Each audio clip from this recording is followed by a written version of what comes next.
بسم اللہ الرحمن الرحیم۔ السلام علیکم۔ جب میں تیسری کلاس میں تھی تو اردو پڑھ لیتی تھی، اس لیے درسی کتابوں کے علاوہ بھی ہر موضوع پر چھوٹی بڑی نئی پرانی سب کتابیں پڑھنا اور ہر وقت پڑھتے رہنا میرا شوق تھا۔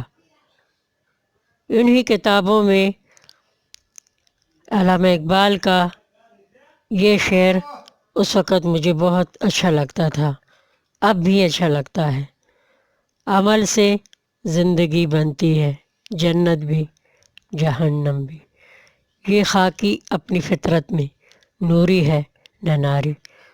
شعر کا پہلا حصہ اس وقت میری سمجھ میں یوں آتا تھا کہ اچھے عمل سے زندگی بنتی ہے اور جنت ملتی ہے، اور برے عمل سے زندگی بگڑتی ہے اور دوزخ ملتی ہے۔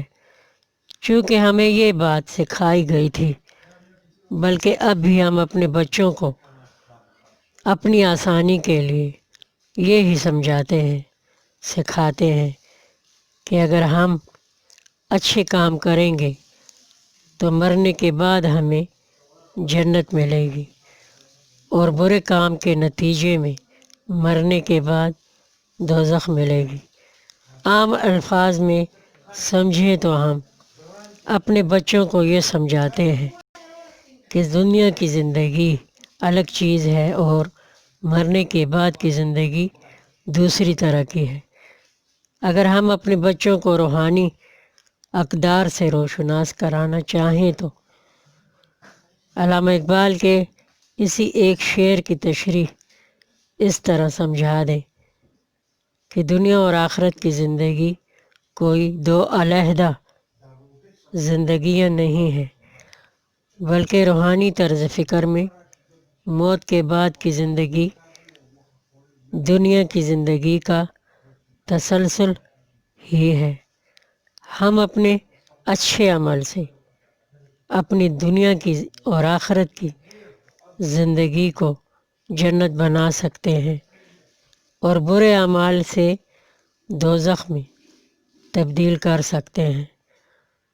روحانی طرز فکر والوں کو معلوم ہے کہ موت سے زندگی فنا نہیں ہوتی، انسان فنا نہیں ہوتے۔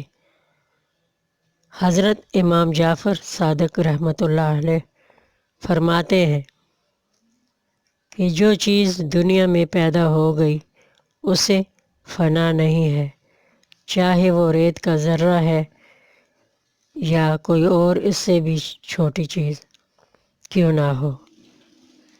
انسان تو پھر اشرف المخلوقات ہیں، مرنے کے بعد روح آزاد ہو جاتی ہے۔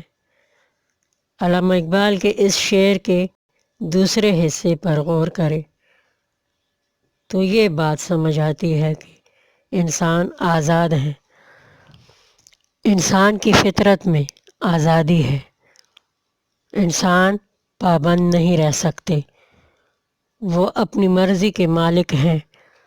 خاک سے بنے ہوئے انسان اگر چاہیں تو فرشتوں کی طرز فکر اپنا کر نوری بن کر بھی جی سکتے ہیں، اور ابلیس کی طرز فکر اپنا کر ناری بھی کہلا سکتے ہیں۔ جنت اور دوزخ کی طرف اٹھنے والے پہلے قدم کا اختیار انسان کو حاصل ہے، مگر دوسرا قدم اللہ تعالیٰ کی مرضی سے اٹھے گا۔ مجھے سننے کا شکریہ۔ اب اجازت، اللہ حافظ۔